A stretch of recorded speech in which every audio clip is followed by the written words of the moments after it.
giờ đồng nơi nó tuổi kia bó bậy kia thắp tham chị lòng lo cho nó cho nó tôi đi chàng nữa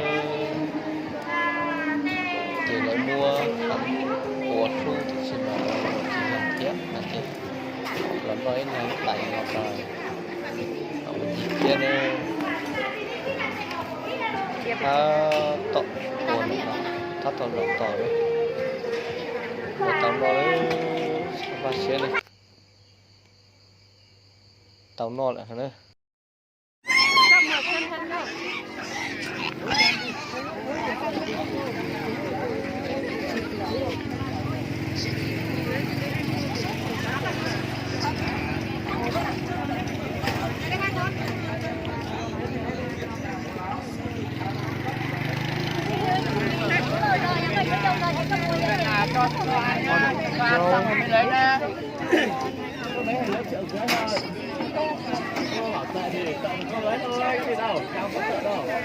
tốt ok luôn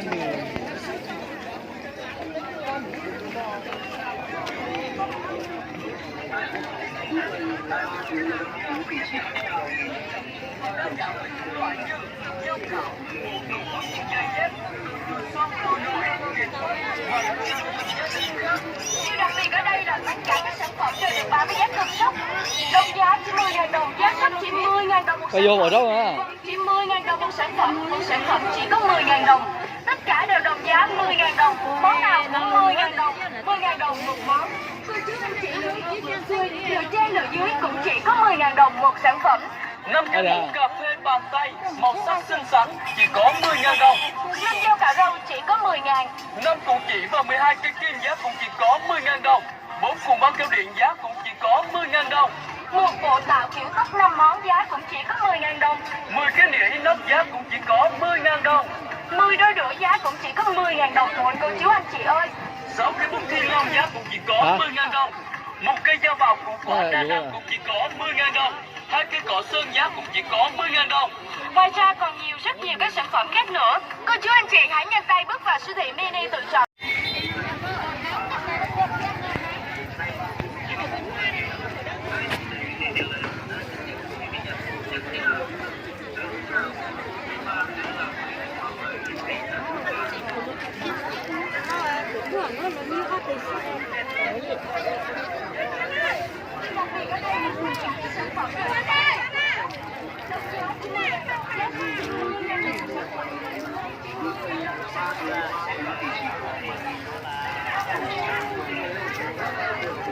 cái này cậu sống chỉ là mấy cố luôn à lo cậu sống chỉ là mấy cố luôn đi cho nó siêu hành sinh à chỉ là sống dễ này ở bây giờ cho nó bọc cá nè hay gì thế chỉ dễ thôi bây giờ chỉ tao nó đuổi cho nó liền à nó có mà mò đi bây giờ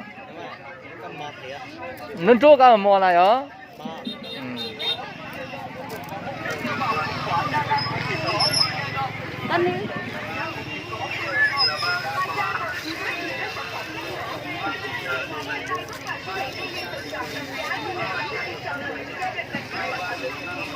một cân bao nhiêu cái này 20.000 20.000 một cân 50.000 vô tùy ít kỳ về trời nữa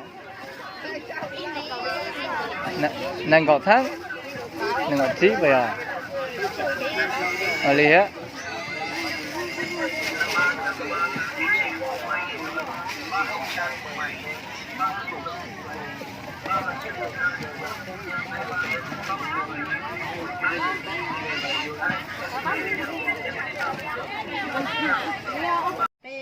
nó nói vừa tòn chuột tỏi cái sát thao là ổn non nữa bao gì nữa nên bà tao nói dân chuột nó đua nữa mày mé đi nó xưa à thì cắt thể nó sẽ đần chưa nữa ít bó là chín tháng nữa chỉ ốp bó cộng tháng nữa chỉ cho là xa sẽ bọc cát mà để lúc sợ nhiệt cháy ta tọt té để cho một kín nó nữa để tạo bên tụi nó giờ nó ta sẽ một cây nữa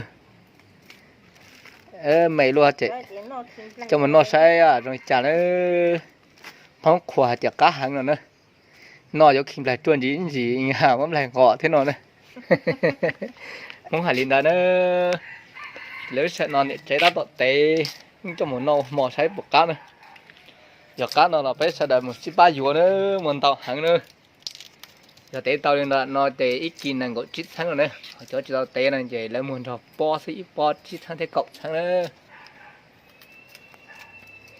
chỉ tàu xa đuôi liền chẳng yếu cho một nó sấy bột cá nữa